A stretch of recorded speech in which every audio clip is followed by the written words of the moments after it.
All right. So, Latasha Triplett, I want to spend some time talking about the role of the nurse. So, can you tell us about a little bit about who you are with our organization and what you do today? Alrighty. My name is Latasha Triplett.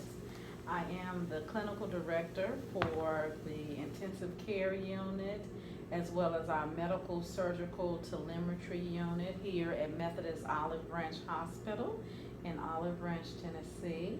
And my responsibilities include 24-hour supervision or oversight for those two areas to ensure that we are providing high quality care to our patients when they're admitted into the hospital.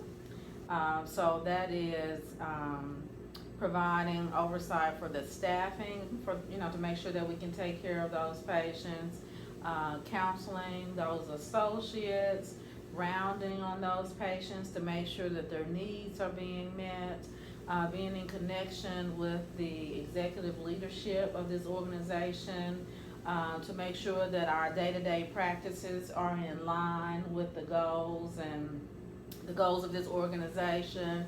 So that's kind of a quick overview of what I consider my overall role being as clinical director of those couple of areas. Okay.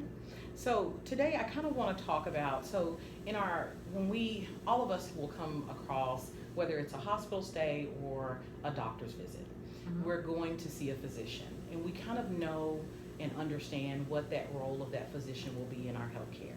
So today I want to kind of examine what the role of the nurse is, and specifically in a healthcare situation. So I want to the first thing I want to talk about is how do we ensure that the patient is involved in their care. So we talk a lot about patient-centered care. How, as a nurse, how do you ensure that that patient is involved? To me, as a nurse, the primary way that I ensure that my patients are involved in the care that they receive is, one, the way that I present information to them.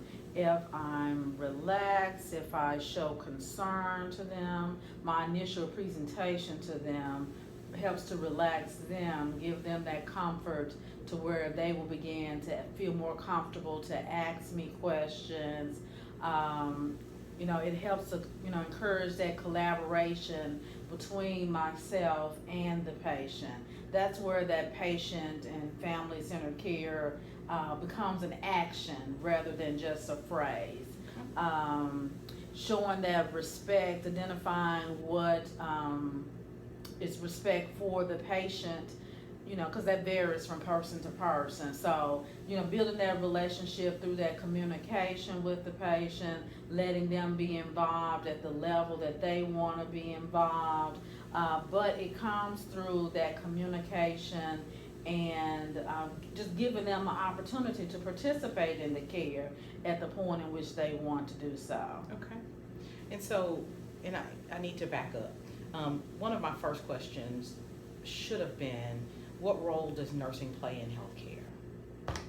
Of course, I'm somewhat biased, so I see nursing as a very primary role in healthcare from the standpoint of the nurse is the person that spends a greater deal of time with the patient in comparison to any other healthcare professional.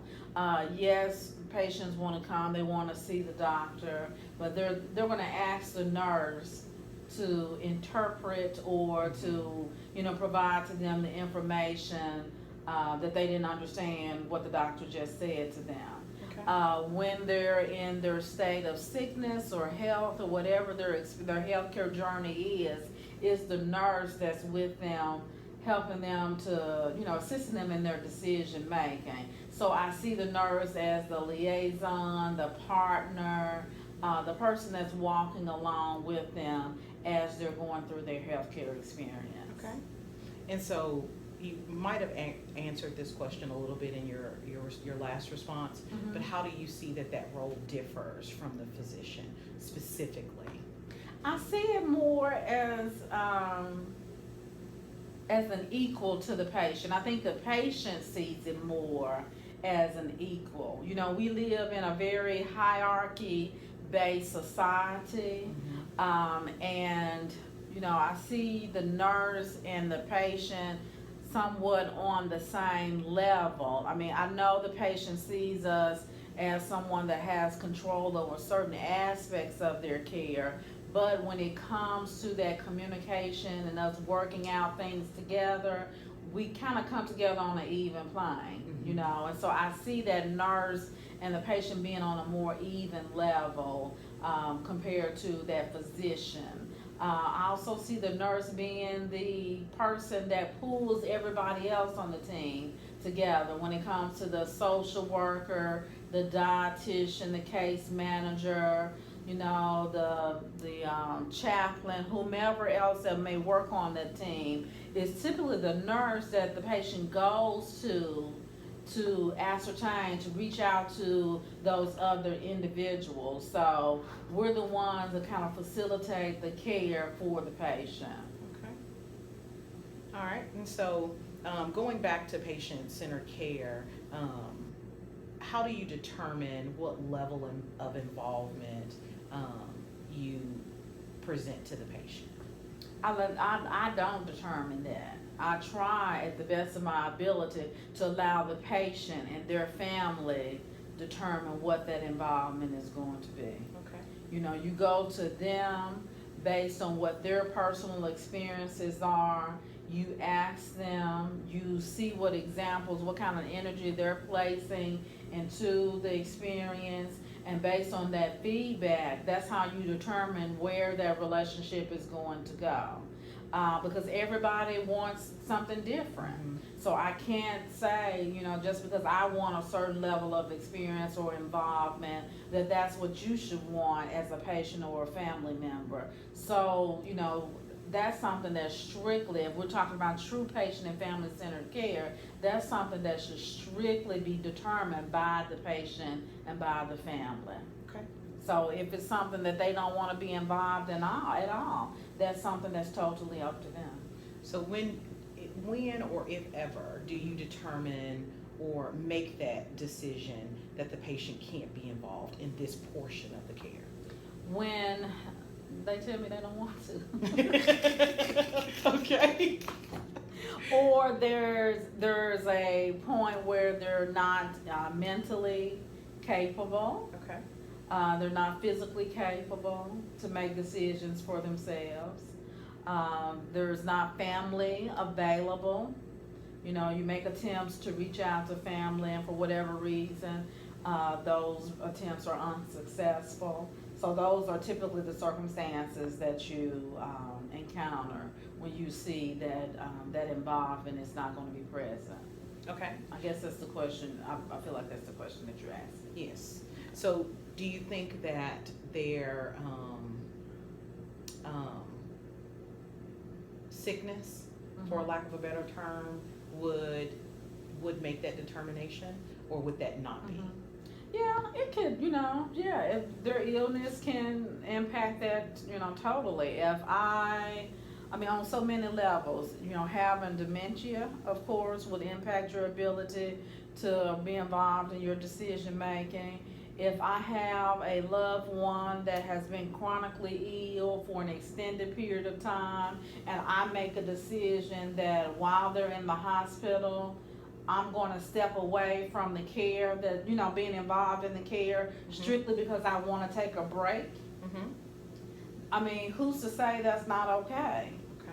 Because I know how to put tube feeding in Meemaw's peg tube. I know how to turn Meemaw.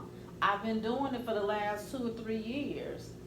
Y'all turn Meemaw for these few days. Okay. I'm taking a break.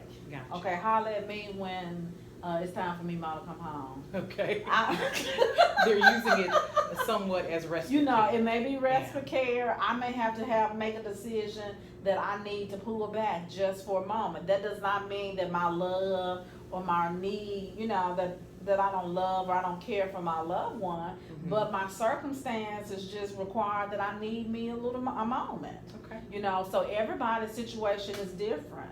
And so we have to be able to respect that decision. We may not understand it because we're not living it. Mhm. So that's where you have to look at that patient and that family and understand and respect that their decision making may be different than what we would expect from them. Okay.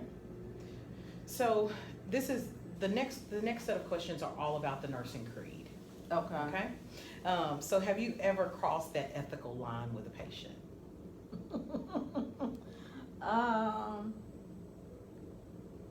I mean, there have been, I don't say, I guess I would say that I have crossed it from the standpoint of I probably have let my anger get the best of me, dealing with a patient or family member in the past because of some type of conversation or interaction that we've had that I may not have been as appropriate Okay. Okay. as I should have been. So have you ever witnessed another nurse cross that line? And what was your response? I don't think I've witnessed another nurse. A lot, like the last 10 years of my career, I've been in a supervisory role. And so me witnessing another nurse, that usually would be somebody that I'm supervising. So at that point, I would have to Handle it a little different. handle it somewhat differently. And so I don't recall, you know, I'm sure with managing people, there's been some situations where I've had to handle it in a disciplinary manner, you know, in a disciplinary manner. An associate, you know, arguing with a patient or not delivering the level of care that they deserve and it resulting in a negative outcome. Okay. So, you know, I've had to deal with some things of that nature. Okay. So does a patient's race, sex, and economic status ever play a part in their treatment? No.